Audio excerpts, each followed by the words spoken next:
বিশ্ববাজারে চাহিদা কম থাকলেও ভারতীয় মুদ্রা রুপির বিনিময় হার শক্তিশালী হওয়ায় গত সপ্তাহে দেশটির চালের দাম প্রায় এক মাসের মধ্যে সর্বোচ্চ পর্যায়ে উঠেছে। এদিকে থাইল্যান্ডে চালের দাম স্থির রয়েছে এবং বাংলাদেশ সুগন্ধি চাল রপ্তানির উপর নিষেধাজ্ঞাও তুলে নিয়েছে।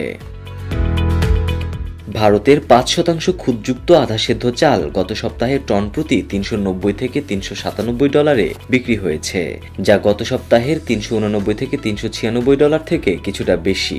৫% খুদযুক্ত সাদা চালের টন প্রতি দাম দাঁড়িয়েছে $৩৮৩ থেকে $৩৯০। মুম্বাইয়ের এক ব্যবসায়ী বলেন, বাণিজ্য কম থাকলেও রুপি শক্তিশালী হওয়ায় রপ্তানিকারকরা দাম বাড়াতে বাধ্য হয়েছেন। বুধবার রুপি চলতি বছরের সর্বোচ্চ অবস্থানে পৌঁছলে রপ্তানিকারকদের লাভের পরিমাণ কমে যায় এবং তারা দাম সমন্বয় করেন। থাইল্যান্ডে ৫% খুদযুক্ত চালের দাম টন প্রতি $৪১০ কাছাকাছি থাকায় তেমন পরিবর্তন হয়নি।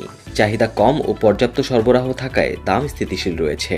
আফ্রিকা, ইরাক ও ফিলিপাইন থেকে সীমিত কিছু ক্রয়াদেশ এসেছে। অন্যদিকে বাংলাদেশ সরকার সুগন্ধি চাল রপ্তানির নিষেধাজ্ঞা তুলে দিয়েছে, যেখানে ২৫,০০০ টন পর্যন্ত চাল বেসরকারি খাতে রপ্তানির অনুমতি দেওয়া হয়েছে। বাজার স্থিতিশীল রাখতে ২০২২ সালের জুনে এই নিষেধাজ্ঞা জারি করা হয়েছিল। বিশ্বের তৃতীয় বৃহত্তম চাল উৎপাদনকারী দেশ হয়েও বাংলাদেশে অভ্যন্তরীণ দামে ঊর্ধ্বগতি লক্ষ্য করা যাচ্ছে, যা ব্যবসায়ীদের মতে গত এক বছরে ১০ থেকে ২০% পর্যন্ত বেড়েছে।